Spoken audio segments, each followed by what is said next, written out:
let's talk some more about this, and we're going to do that with Taryn Rosenkranz. She is a Democratic strategist and a Hillary Clinton supporter, and CNN political commentator John Phillips. He backs Trump. And John, let me start with you. You know, we saw the list of problems that Donald Trump has projected and said exist within the African American community. He may not have offered too many solutions, and he made a rather indirect plea of what the hell have you got to lose. Is this really going to work when making an outreach to this kind of community?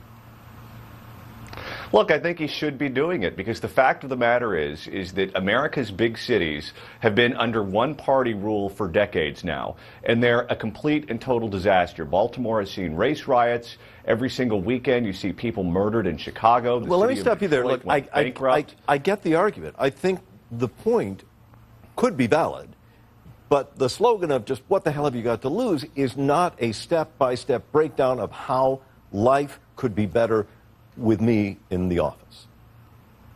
Anyone living under one-party rule is being taken advantage of by their government. When two parties are going after your vote, you have a much better chance at getting good government. When it's only one party and that party assumes that they own your vote, you're not getting good government. As we've seen in all these big agree cities, with that. These mayors, what are these the councils, specifics they've all endorsed Donald Hillary. Trump is making? What are the specifics he's making to appeal to an African American community?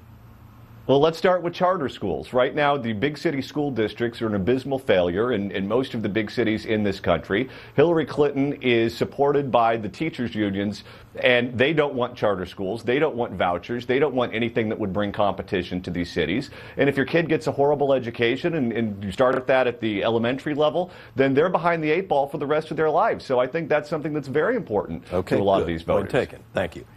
Taryn, Trump was looking, I think, rather presidential in another aspect, and that was he showed up there in Baton Rouge, and they are dealing with a horrific flooding problem there. He brought an 18-wheeler of flood relief supplies. I'm sure they're welcome. I'm wondering, should the Clinton campaign worry that they were not there and they were not showing that they, too, are concerned about this huge problem in a large population? Well, I think within 24 hours of this moment for him from the campaign where he was looking a little bit more presidential-like, this was not, these comments to the African-American community were not teleprompter Trump. They weren't what we thought would be this Trump, I think we're on 7.0 this time, with the shakeup of the campaign.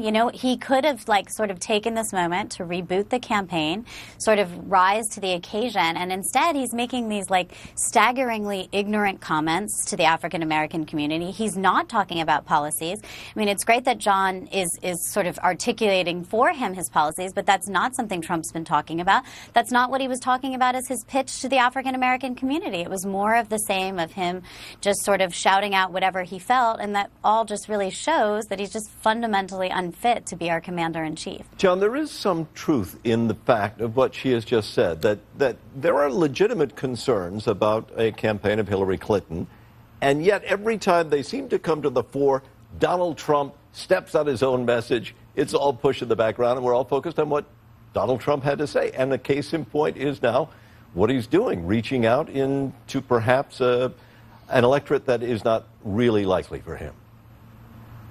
I heard him talk about charter schools. I heard him talk about how trade has shipped jobs in the Rust Belt to different countries and how that's affected and impacted those communities. I heard him talk about crime. I heard him talk about the need for law and order to keep people safe in their communities. But you're not the audience he was allegedly reaching to.